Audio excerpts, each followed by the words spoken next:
ha estado fácil, pero como te digo, hay que echar para adelante. Hay más de 2000 familias afectadas. Ellos llegaron aquí a tierra.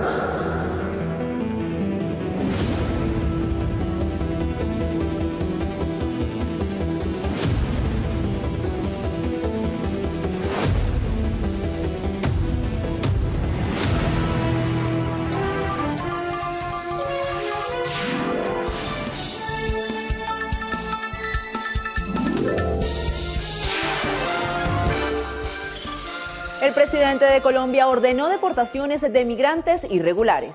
Durante un consejo de seguridad, el mandatario instruyó identificar y detener en primer lugar a los migrantes que cometan delitos. Amigos televidentes, bienvenidos a la emisión estelar. Les saludamos Albany Saray y Jonathan Cárdenas. En la última década, Colombia ha sido el principal destino del éxodo de venezolanos. Hoy analizaremos cómo impactará esta medida a nuestros connacionales. Con esto comenzamos.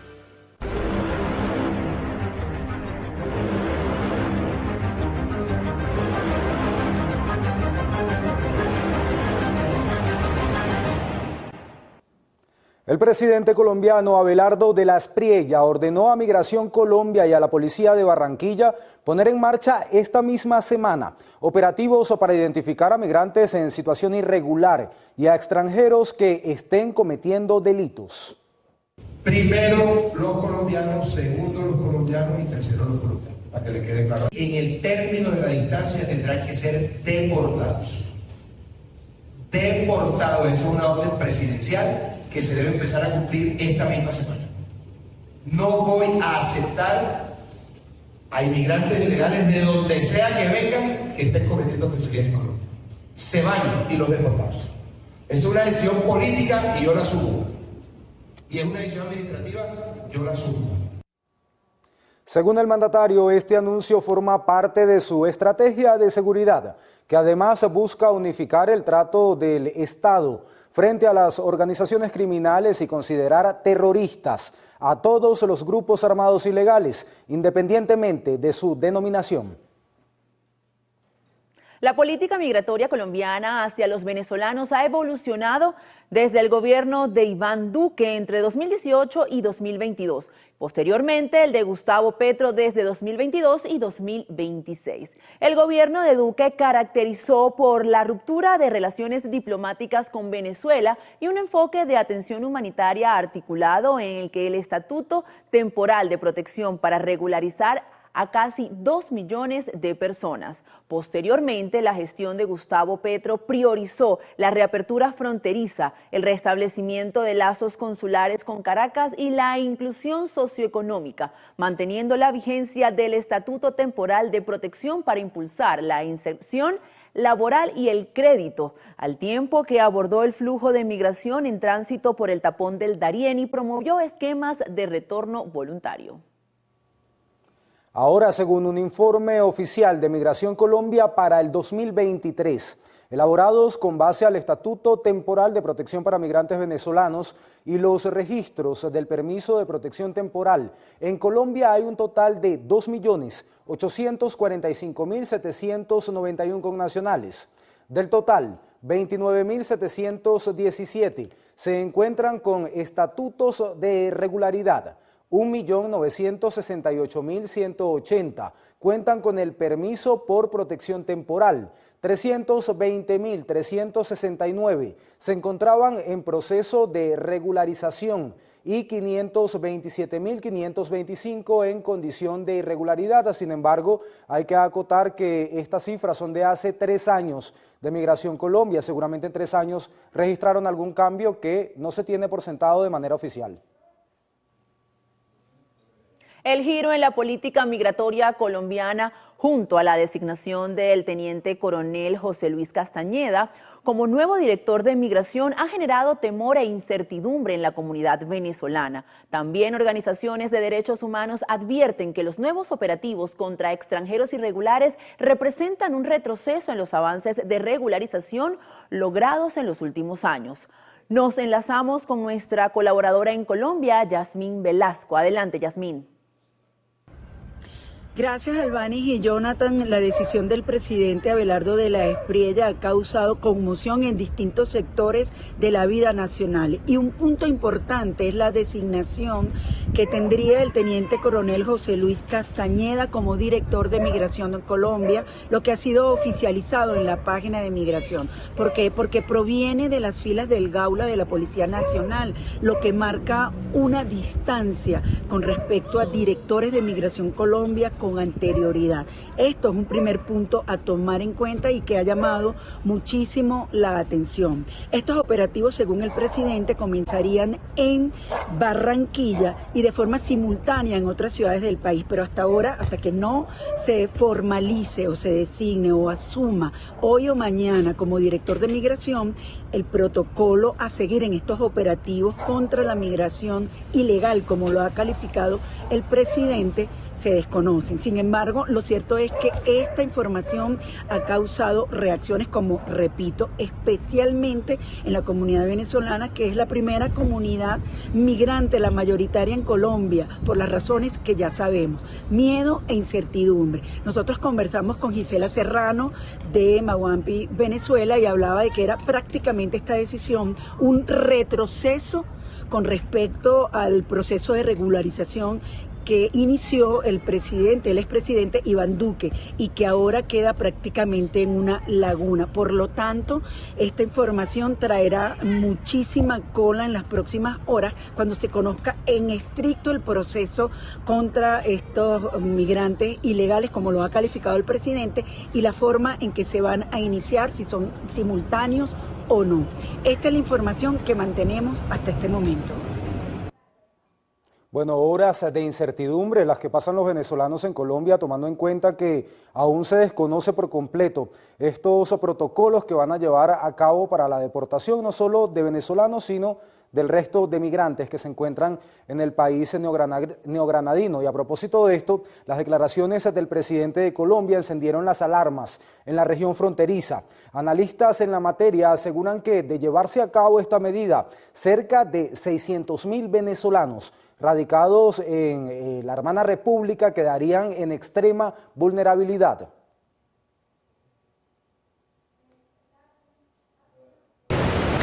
Buenas noches, así es. William Gómez, analista en temas de frontera, aseguró que la orden dada a los organismos de seguridad neogranadinos abarca no solo a quienes han incurrido en faltas, sino a la totalidad de la población migrante que no ha logrado regularizar su estatus legal, dejando desprotegidos a miles de ciudadanos venezolanos. Conocemos la realidad que de estos aproximadamente 3 millones de venezolanos que emigraron hacia Colombia, 600.000 no han logrado obtener bien sea una visa, un permiso humanitario o un permiso de protección o permanencia temporal en Colombia, ya que estos fueron suspendidos, estos últimos, desde el año o a finales del año 2024.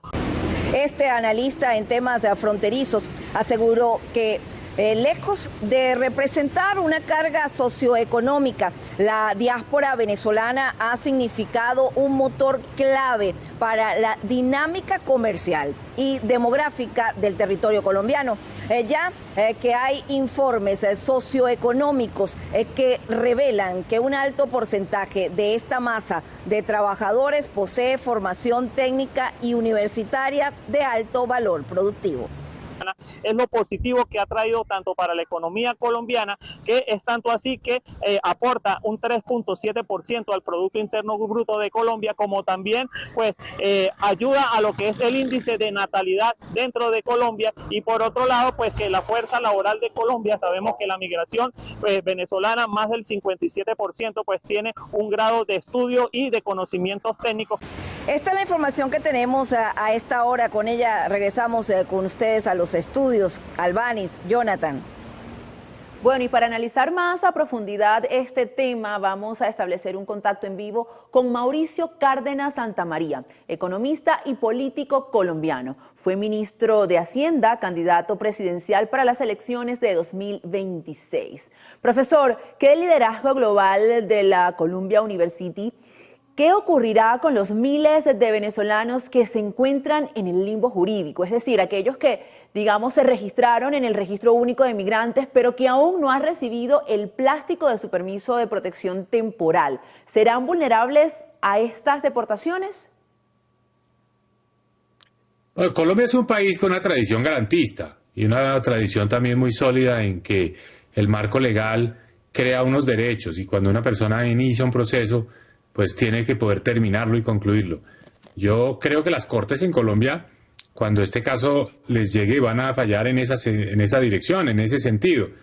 ¿Qué quiere decir esto? Que la persona que está en Colombia está irregularmente, pero que ha iniciado un trámite para obtener un permiso especial de permanencia, o que pueda iniciar el trámite para regularizar su situación, pues no quede expuesta a que sea deportado. Entonces, esto debe dar ese origen a un plazo peritorio, un periodo de gracia.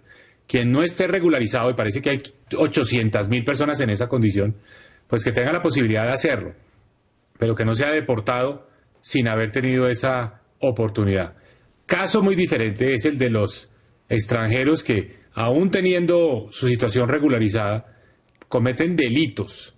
Ese tipo de situación sí debe dar pie a una deportación, pero creo que la falta de regularización, el estar en el trámite para tener su situación legal acá en Colombia, no debe ser motivo para deportar. Lo que sí debe ser motivo para deportar es que sea una persona que esté cometiendo delitos en Colombia. Ahora, ¿cuál es el alcance real de esta medida que se está tomando desde el Ejecutivo colombiano, tomando en cuenta además que Colombia en este momento atraviesa una emergencia por el terremoto que sabemos pasó en días recientes?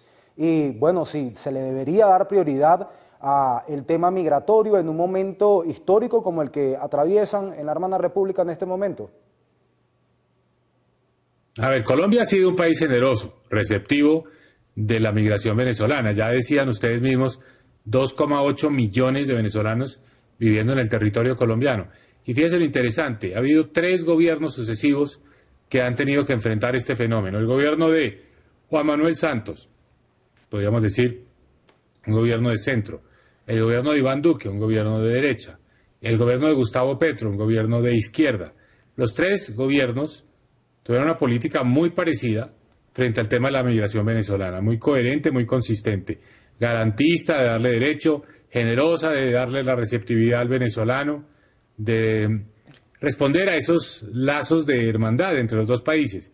Colombia es un país que acogió manos abiertas, brazos abiertos a los venezolanos y les ha dado las mismas oportunidades que tenemos los colombianos. Yo creo que ahí sí, hay que entender que hay una situación de deterioro de las condiciones de seguridad en Colombia, mucha mayor criminalidad ahora que antes, y eso tampoco puede atribuírsele al migrante venezolano, pero eso sí, el migrante venezolano que sea, pues, que sea detenido, que esté cometiendo un delito, que sea acusado, que sea condenado, pues evidentemente debe perder las posibilidades de estar en nuestro territorio.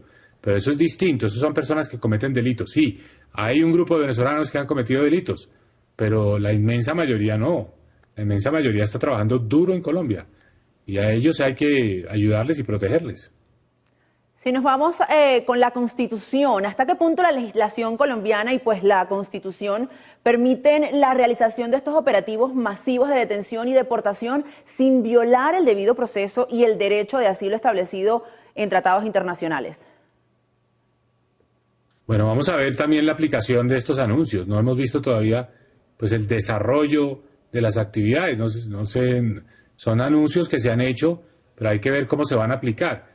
Claro que la Constitución colombiana protege al ciudadano, protege a sus derechos humanos, protege también el derecho a la legítima defensa. Entonces, todo tiene que tener un debido proceso. No creo que las Cortes colombianas vayan a aceptar unos procedimientos que sean pues violatorios de esas condiciones. Pero eso sí, el que esté en Colombia en condición ilegal, pues tiene que regularizar su situación, eso es lo primero. O sea, y 2, pues obvio que no puede haber comisión de delitos, porque eso evidentemente hace perder el derecho a estar en nuestro país. Eso hay que entenderlo. Antes de finalizar la entrevista, a mí me gustaría preguntarle si usted considera que la deportación capaz es una solución a los problemas que enfrenta Colombia o si por el contrario las medidas tendrían que ir más dirigidas a la canalización de la migración y a que los migrantes también puedan realizar aportes tributarios en este país que contribuyan incluso a la economía colombiana, por ejemplo. Las dos cosas son ciertas, o sea, los migrantes en su inmensa mayoría están contribuyendo a la economía colombiana. Han llenado espacios muy importantes en el empleo, en sectores como el de servicios. Y el migrante venezolano ya está bien instalado en Colombia, es que esto lleva más de 10 años. Entonces, ya son personas que este país las ha adoptado. Entonces, eso tiene que seguir siendo así, ese ha sido un gran valor para Colombia. Eso le ha dado a Colombia pues oportunidades, el migrante venezolano trabaja duro, etcétera. Pero existen en todo caso casos que son de personas que están cometiendo delitos, que están en organizaciones criminales dedicadas sobre todo a delitos en las ciudades y obviamente la ciudadanía colombiana pues rechaza eso y en mi opinión la forma de decir que eso es inaceptable es pues deportando al venezolano que sea detenido cometiendo algún delito. Eso para mí es algo que tiene pues mucho sustento, pero eso afectará a un grupo. Y yo creo que Colombia no podría, por razones de carácter legal, deportar a quienes estén en un proceso de regularización o de legalización de su situación migratoria. Entonces, pero esto sí le debe servir a esas 800.000 personas que no están en esos procesos de regularización. Colombia ha sido muy generosa, que lo inicien para evitar la deportación. Bueno, muchísimas gracias por su perspectiva, su explicación hasta el momento con respecto a este tema. Recordemos que aún se desconocen los protocolos que estarán llevando a cabo desde el gobierno colombiano y también desde el nuevo director de Migración Colombia, que bueno, se espera esté realizando estos anuncios para los próximos días. También hay que decir que tenemos que continuar con otras informaciones al respecto, y es que con millones de venezolanos amparados bajo mecanismos temporales de distintas medidas que tienen acá de protección en Colombia recientemente, también consultamos la opinión de Juan Carlos Tanus, director de la Asociación de Colombianos en Venezuela y defensor de los derechos de migrantes, para conocer cuál es el margen real de vulnerabilidad legal que enfrenta esta población frente a nuevos decretos ejecutivos. Saludos en los estudios de Televen, Albanis Aray y Jonathan Cárdenas, y a nuestros televidentes. Muy buenas noches. El margen real de vulnerabilidad legal que enfrenta la población migrada en territorio colombiano, que está protegida mediante mecanismos como el PPT, que además fueron instrumentos desarrollados mediante acciones administrativas, que hoy queda en discrecionalidad y revisibilidad del Poder Ejecutivo, es alto.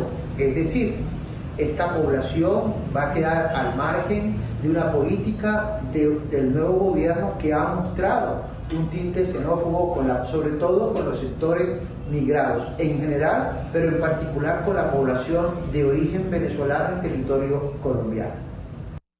Al endurecer los controles de regularización, ¿se frena la migración o simplemente se empuja a la población hacia trochas clandestinas y redes de trata de personas controladas por grupos irregulares?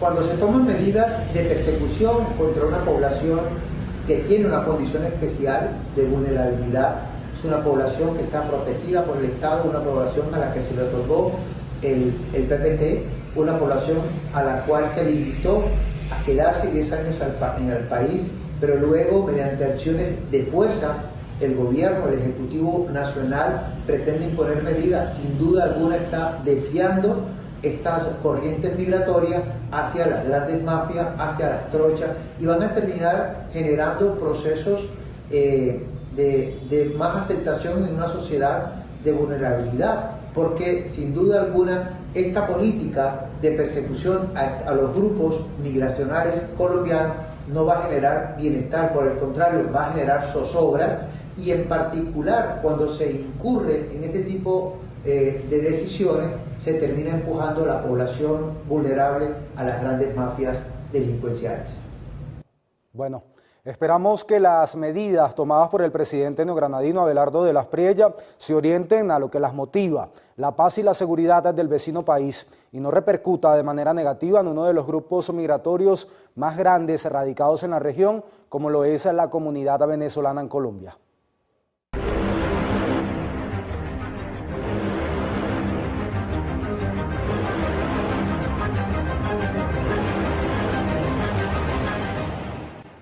A 60 días del devastador doble terremoto que golpeó al país, el estado de La Guaira avanza a paso lento en medio de ruinas y desolación.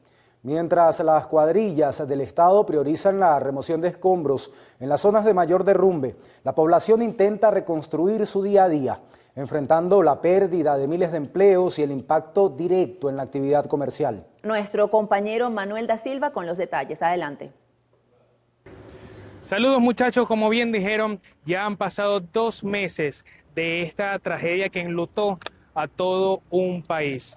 Hoy, sumergido en los escombros, lo que se encuentra el estado La Guaira. Sí se están haciendo los trabajos correspondientes, pero esto no es tarea fácil ni de un día para otro. Se habla que esta recolección de escombros y por supuesto los derrumbes pueden durar hasta 2 años, según personal de los mismos obras públicas y también constructores privados. Eso es lo que se está haciendo en diferentes partes de La Guaira. Por supuesto, algunos tienen, digamos, el carácter de prioritario, como algunos edificios de la OPP y otras edificaciones, porque también van a seguir derrumbando algunos edificios de manera controlada, es decir, con explosivos. Hemos hecho un recorrido por diferentes zonas, desde Tanaguarena hasta Catialamar, para ver cómo se encuentra a 2 meses y cómo sigue la vida precisamente de los ciudadanos de La Guaira.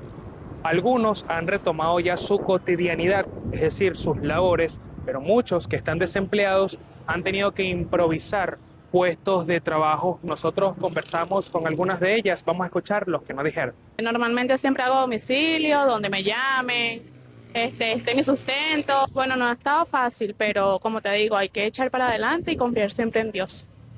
Si hablamos del transporte público y lo comparamos, por ejemplo, con el primer mes, ha venido mejorando, pero por supuesto sigue siendo ineficiente y es de esperarse ante un evento de tal magnitud. Los vecinos, habitantes, también se quejaban del servicio eléctrico que funciona con mucha irregularidad. Incluso esto afecta también a muchos comerciantes que, como denunciaban, ya sus ventas son muy pocas. Al no tener o no contar con servicio eléctrico, por supuesto, empeora aún más esta situación. Nosotros, por supuesto, seguiremos recorriendo lo que es el estado de La Guaira para llevarles a ustedes toda la información. Devuelvo el pase con ustedes al estudio, muchachos. Adelante. Desde 2 embarcaciones del Consejo de Pescadores de Camurichico captaron la destrucción generada en Macuto y Caraballeda con el doble terremoto hace 2 meses. Ami Torre nos trae el siguiente reporte. Adelante, Ami. El agua empezó como a hervir, empezó un movimiento como a hervir, como a burbujear el agua. Cuando se percatan del acontecimiento, se dieron cuenta que empezaron a caerse los edificios. Sintieron que el agua estaba en un momento de vibración nunca vivido, una experiencia que nosotros como pescadores es imposible vivirla. Ellos llegaron aquí a tierra llorando, se arrodillaron, ¿sí?, pidiéndole a Dios, clamándole a Dios por las vidas de las personas que se han quedado atrapadas dentro de esos edificios que se cayeron. Mientras que a 2 meses de esta terrible tragedia seguimos conociendo historias de dolor y de pérdida de familiares. Tal es el caso de este pescador que perdió a 27 miembros de su familia, en esta oportunidad de su esposa. Murieron los 2 hijos de ella. Claro, igualitos son mis hijos, pues yo lo agarré desde chiquitico y yo tenía con ella 5 años. Y entonces se murió ella, los 2 hijos de ella, las 2 sobrinitas de ella, la mamá, el papá, la tía, bueno, de toda la familia, los que se murieron ahí fueron como 27 personas. ¿Y cuántos quedaron vivos? Quedó vivo la hermana de ella, de mi mujer, la otra hermana que vive en Caracas. Mira, la hermana de ella ya bajó, estaba en el edificio, bajó Salió a comprar una broma, cuando llegó, bueno, ya estaba todo caído. Aprovecho de compartirles que durante la tarde-noche de este lunes hubo tanto procesiones como misas en el bloque 3 de La Páez, en la parroquia Caraballeda, también en la subida de los Corales, y una peregrinación en los alrededores de lo que fue la avenida Costanera a la altura del edificio Coral Park. Esta es la información que podemos ofrecer desde el estado de La Guaira, y con ella volvemos al estudio. Jonathan, Albany. Bueno, gracias, Ami, por esta información. Sin duda, un hecho que dejó una cicatriz inmensa en el alma y el corazón de cada uno de los venezolanos. Estos terremotos dejaron secuelas en algunos habitantes de Chacao, estado Miranda. Tal es el caso de la señora Pía.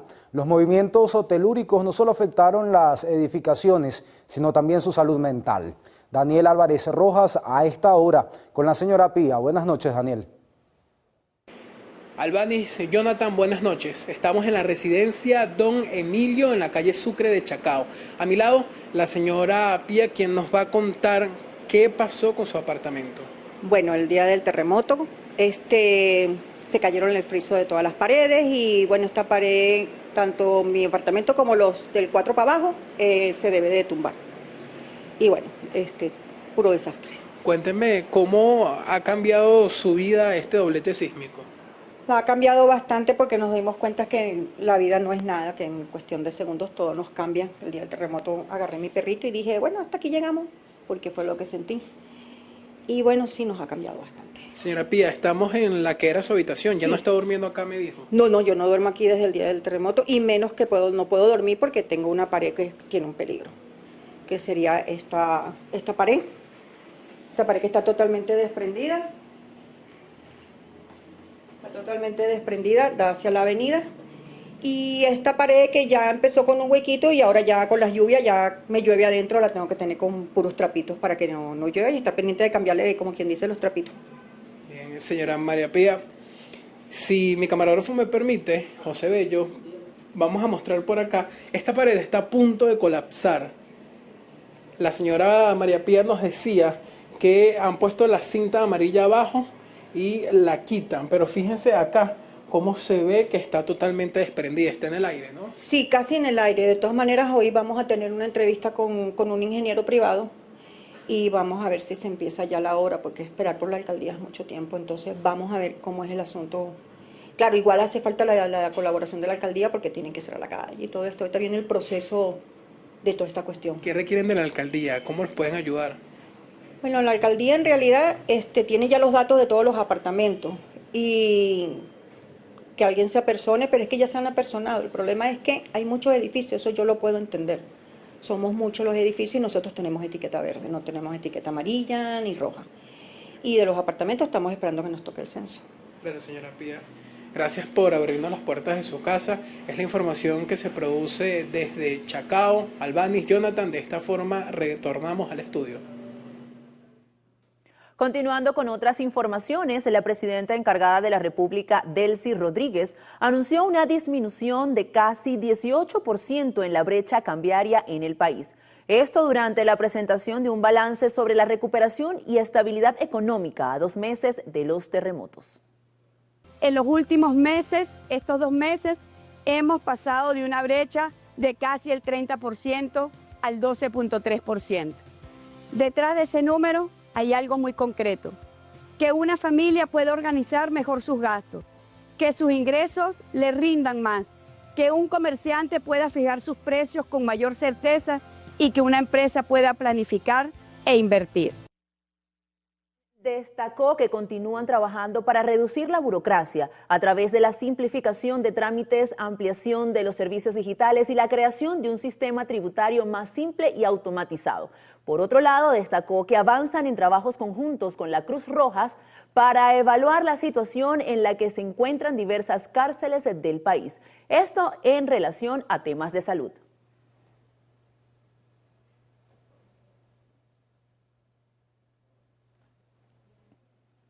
Estamos trabajando en cooperación con el Comité Internacional de la Cruz Roja para revisar las condiciones de los centros de reclusión y seguir atendiendo lo que deba ser mejorado. Queremos que la comunidad internacional conozca de primera mano las mejoras y avances que queremos para nuestro sistema penitenciario. La mandataria encargada anunció además que en los próximos días serán eliminadas las alcabalas policiales en las ciudades y en su lugar será reforzado el sistema de patrullajes a fin de garantizar una seguridad integral y el respeto a los derechos civiles.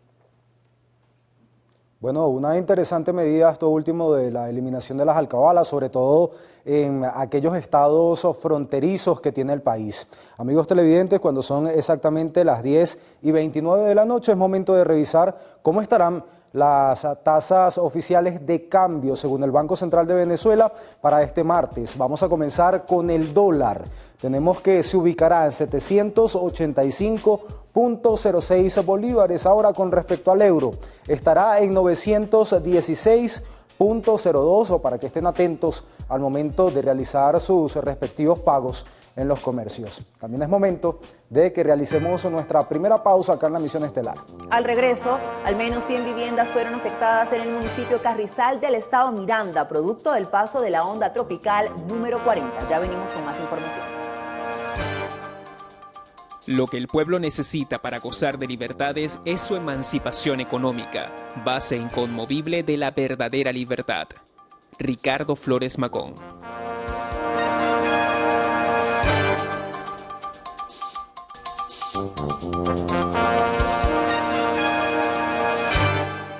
La dolarización es clave para frenar la inflación en el país. Así lo aseguró el diputado de la Asamblea Nacional, Antonio Ekarri, quien reconoció que recibe asesoramiento a título personal del economista estadounidense Stephen Hack.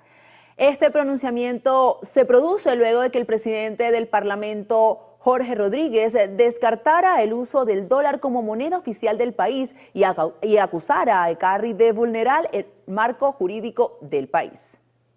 Dolarizar es proteger el salario y los ahorros de la infernal devaluación. El objetivo de la propuesta de la dolarización es quitarle poder a la política y devolvérselo al ciudadano. Es que unos burócratas, desde un fulano Banco Central, vienen a robarle la propiedad privada a la gente para financiar su gasto público. Darle seguridad al que produce. La dolarización le pega un frenazo a la inflación.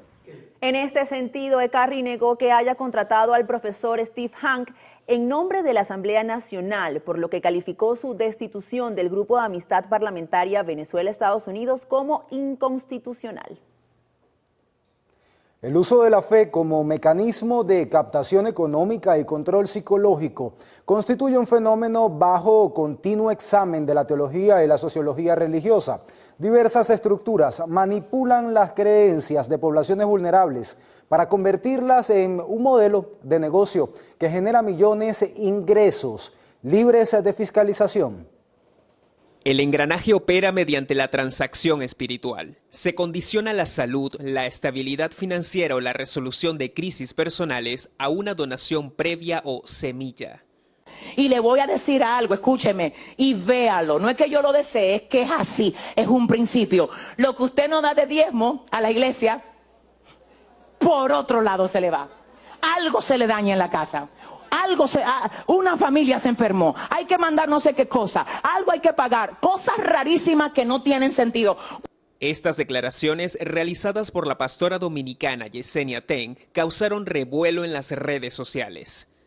Sin embargo, la evangelizadora aseguró que no vive de los diezmos que recibe de su congregación.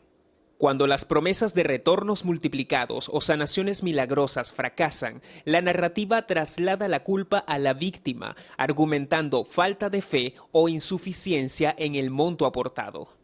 La estrategia de estas organizaciones se apoya en la exhibición abierta de bienes ostentosos, vehículos de lujo, propiedades y aeronaves, presentándolos como la prueba irrefutable del favor divino para atraer a personas surgidas por una crisis económica o una enfermedad. Este esquema apela a la desesperación, presionando por aportes que superan la capacidad real de los creyentes bajo la premisa de que la protección y el perdón divino se compran. En diversos países, la actuación de estas cúpulas ha derivado en investigaciones por fraude, estafa agravada, coacción, evasión fiscal y lavado de dinero, abriendo el debate sobre los límites de la protección legal frente al abuso sistemático de la confianza a ciegas. En otras noticias tenemos que los productores del municipio Morán, en el estado Lara, aseguran que las cosechas de café podrían perderse si no se atienden los daños viales que han sido ocasionados por las lluvias en las zonas agrícolas. A esta hora vamos a conectar con nuestro compañero Ramón Vélez para que nos amplíe en detalle esta información. Adelante, Ramón. Sí, gracias por el contacto. Jonathan Albanis, justamente son más de 10.000 quintales de café que estarían a punto de perderse debido a las malas condiciones que tienen las vías agrícolas que se ubican en el municipio Morán, específicamente en la zona de Humocaro Alto. Más temprano, un grupo de productores estuvo en la sede de la gobernación del estado Lara. Allí ellos solicitaron a los entes correspondientes, en este caso al Instituto de Vialidad, en que les realizara una inspección a fin de constatar la situación que vienen padeciendo. Escuchemos. La producción se calcula en 12.000 a 15.000 quintales de café que están por perderse porque no se puede sacar.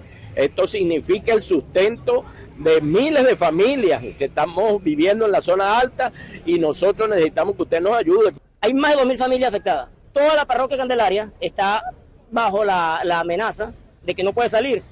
El único acceso que tiene es a Campo Elías, al estado de Trujillo. Se reconoce que somos nuestros hermanos. Acá en el estado Lara, ellos son larenses, no son trujillanos. Es importante mencionar que más de 2.000 familias de la población de Humocaro Alto, aquí en el municipio Morán del estado Lara, dependen directamente de esta actividad económica para poder mantener a sus parientes. Es la información que a esta hora mantenemos en el centro occidente del país. De esta manera retornamos el contacto al estudio en Caracas. Gracias, Ramón. Es momento de hacerles una pregunta.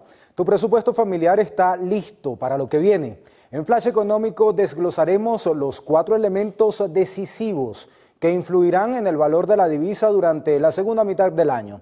Además, te compartiremos pasos sencillos para blindar a tus finanzas del hogar antes de que el mercado tome un nuevo rumbo.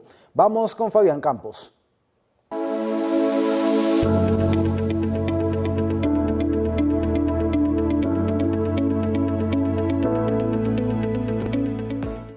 Sean bienvenidos a Flash Económico, el espacio donde traducimos los números a tu día a día. Soy Fabián Campos y hoy vamos a mirar hacia adelante. Analizaremos los 4 factores clave que podrían poner a prueba la estabilidad cambiaria de cara al segundo semestre del año y qué decisiones prácticas puedes tomar hoy desde casa para que ningún cambio de tendencia te tome por sorpresa. Comenzamos.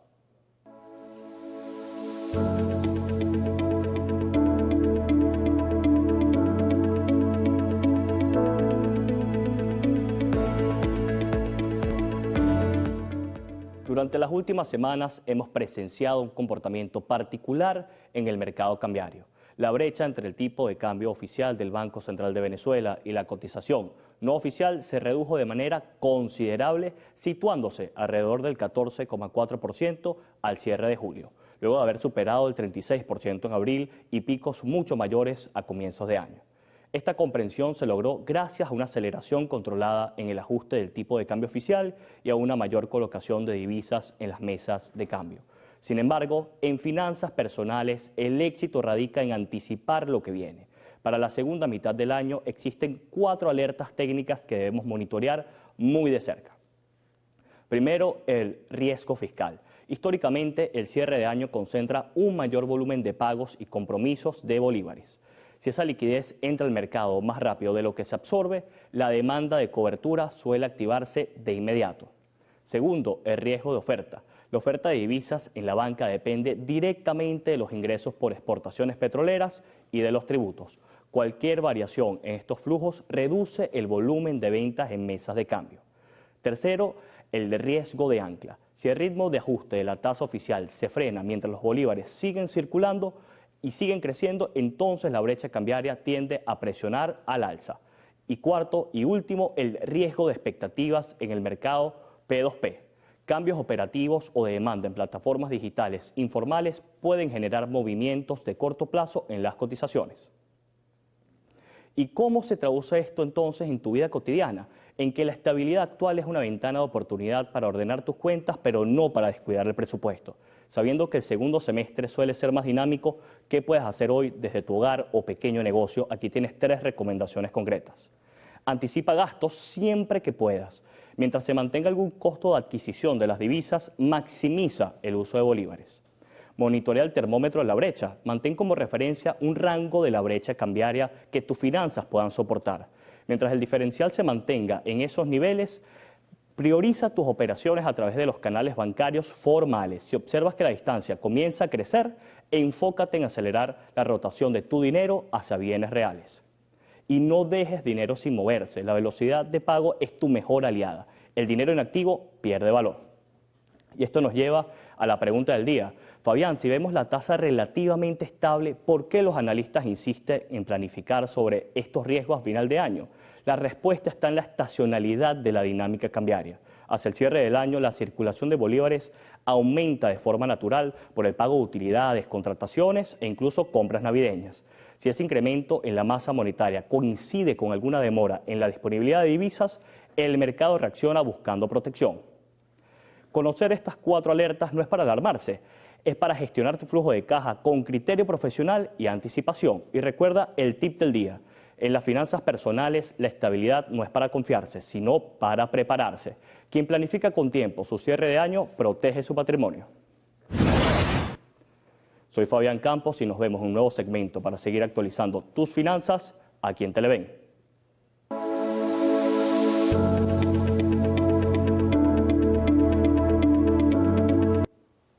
Bueno, hay que anticipar gastos mientras se pueda, es uno de los tips que siempre nos deja Fabián Campos con su flash económico, y con eso tenemos que marcar una nueva pausa en el noticiero Emisión Estelar.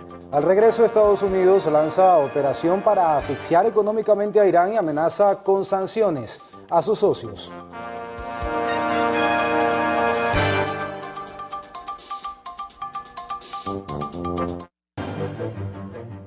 El gobierno de Estados Unidos amenazó con asfixiar económicamente a Irán y advirtió consecuencias para los países que no se sumen a la campaña. Desde el Departamento del Tesoro resaltaron que el objetivo es eliminar todo salvavidas económico que sostiene el gobierno iraní, a fin que quede completamente aislado. Agregaron que ya comenzaron a adoptar medidas contra 5 sectores críticos de Teherán: activos digitales, tecnología, oro, aviación y transporte marítimo. Estados Unidos se retiró a Siria de su lista de países promotores del terrorismo, con el objetivo de fomentar la inversión en la nación árabe y promover su estabilidad política y económica. La medida fue presentada por Washington como el cumplimiento de la promesa del presidente Donald Trump de aliviar las sanciones a Siria, e incluye la revocación del Frente al-Nusra como organización terrorista global. Continuamos con fenómenos climáticos, y es que en Francia un tornado golpeó el sur del país, dejando daños significativos en la localidad de Pomas en medio de una alerta naranja por tormentas. De acuerdo con la prefectura del departamento Aude, la fuerza de la columna de aire provocó daños en las cubiertas de viviendas, arrancó tejados y tumbó árboles. Las autoridades activaron un plan de emergencia y cerraron carreteras por seguridad.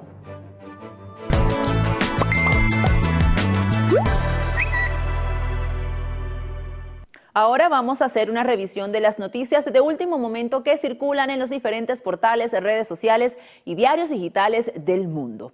EFE nos informa que organizaciones indígenas de la Amazonia en Perú denunciaron el asesinato del coordinador de vigilancia cuando cumplía sus labores en una localidad ubicada en la selvática región de Ucayali. Un crimen que se suma a los ataques sufridos por al menos 30 dirigentes indígenas asesinados desde 2020. Bueno, momento de hacer otra pausa acá en el noticiero. Así es, al regreso, policía de Nueva York investiga misteriosas incursiones al sistema de alcantarillas de la ciudad. No se aparten.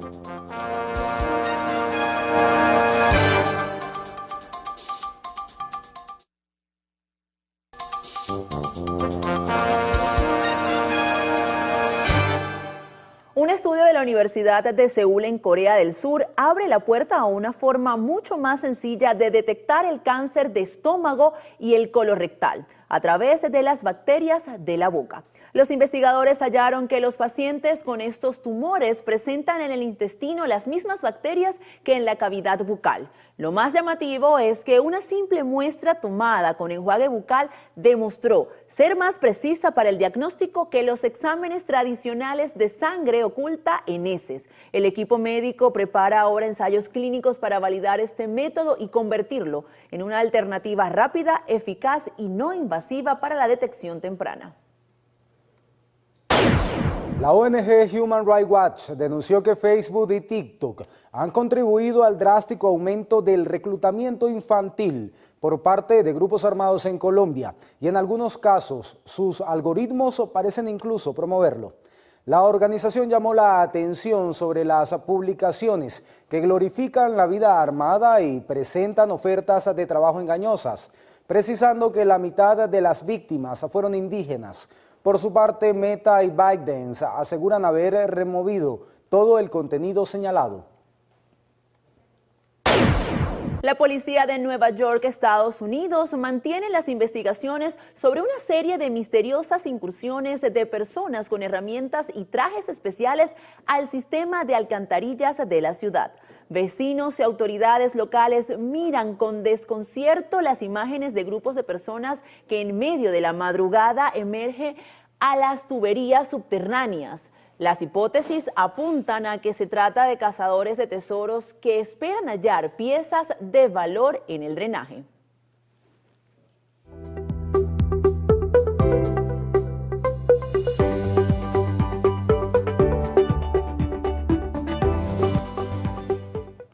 Bajo la bandera de bienestar y rechazo a la resaca, la denominada generación sobria protagoniza un cambio alarmante en sus hábitos de consumo, impulsado y viralizado en redes sociales. La dinámica de la generación sobria consiste en jóvenes que rechazan abiertamente el consumo de alcohol, pero que lo están sustituyendo por el uso ilícito de fármacos psiquiátricos.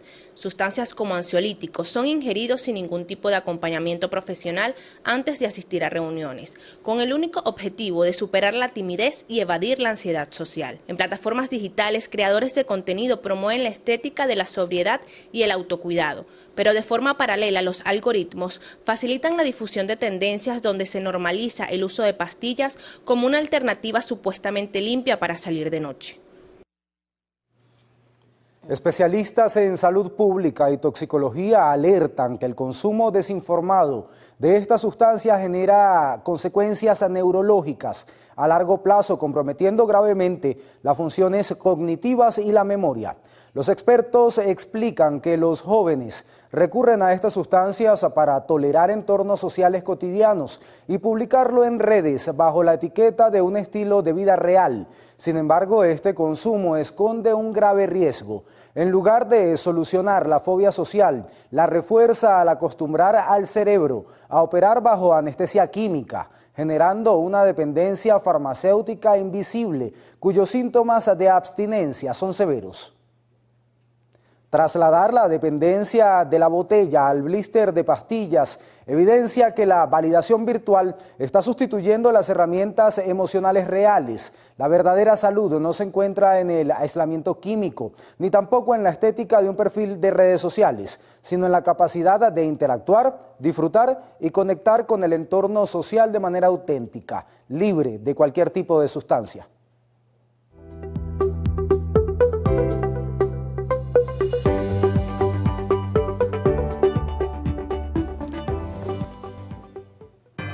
Última pausa en el noticiero Emisión Estelar. Al regreso inauguran la primera plaza en honor a nuestro Salón de la Fama del Béisbol, Luis Aparicio.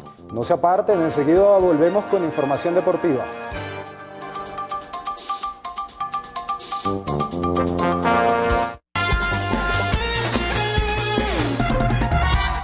Inauguran en Maracaibo, Estado Zulia, la primera plaza en honor a nuestro Hall de la Fama del Béisbol, Luis Aparicio Montiel. La estatua está en plena Avenida El Milagro.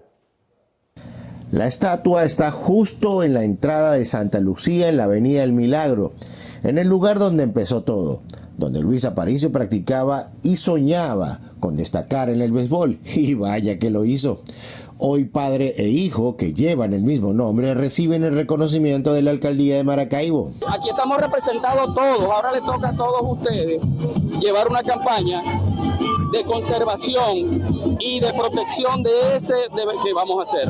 El estadio Alejandro Borges, construido en 1945 y que fue la sede de los Juegos de las Pequeñas Ligas, como en las que empezó Luis Aparicio, recibe reparaciones para volver a ser el espacio de encuentro entre jóvenes que buscan destacar en esta disciplina.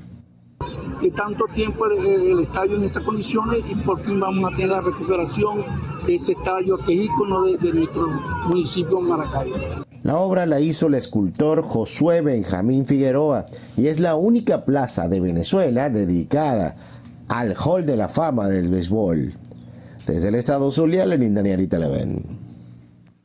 Sash Neto y Fernando Tatis Jr. fueron nombrados este lunes como los nuevos jugadores de la semana en las Grandes Ligas.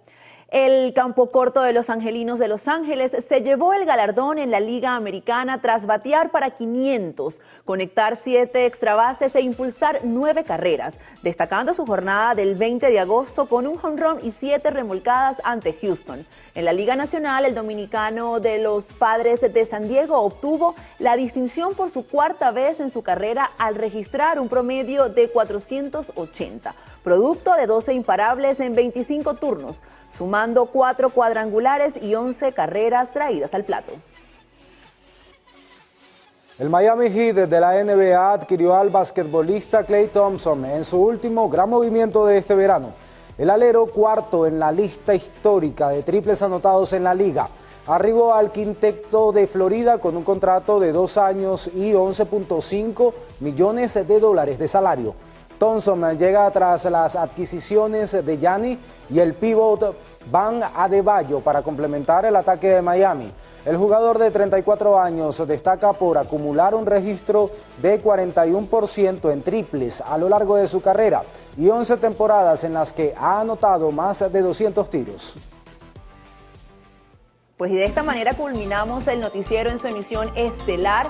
Les agradecemos como siempre por elegirnos, por mantenerse informados.